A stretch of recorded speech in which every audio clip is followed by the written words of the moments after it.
ყალტუბოში სოფელ გუმბრასა და ქარელში სოფელ რუისში ახალი ამბულატორიები გაიხსნა. მიზანია პირველადი ჯანდაცვის სერვისებზე ხელმისაწვდომობის გაზრდა. ჯანდაცვის სამინისტროს ინფორმაციით, სამედიცინო დაწესებულებები თანამედროვე სტანდარტების შესაბამისად აშენდა და სრულად არის აღჭურვილი ტექნიკით. წელს კიდევ 6 ახალი ამბულატორიის გახსნა დაგეგმილი სხვადასხვა მუნიციპალიტეტში.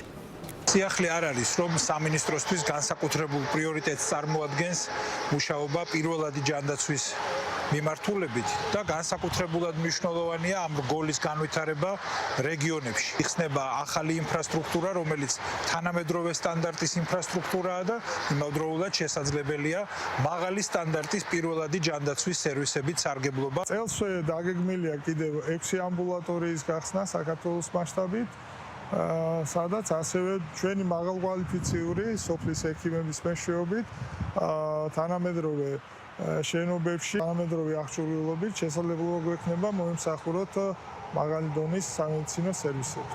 იმ სერვისების გაწევა გაცილებით იოლია ესეთ კეთილმოწყობილ ამბულატორიაში დაწყებული გლიკემიის განსაზღვრიდან ელექტროკარდიოგრამის გადაღებით ასევე ტარდება სკრინინგი C-ჰეპატიტზე რეგულარულად. ჩართულივად ყველა იმ სკრინინგის პროგრამაში, რომელიც სახელმწიფოს ჯანდაცვიდან არის განპირობებული. ამ სოფელს ვემსახურებით ხომული, გუმბრა, ბანოჯა. მოსახლეობა დაახლოებით 6000-ზე მეტი მოსახლეობისთვის მნიშვნელოვანია და ჩვენთვისაც მნიშვნელოვანია მეტ პერსონალისთვის. თანამედროვე სტანდარტებით აშენებულ ამბულატორიაში რომ მუშაობ და იღება სვებულები.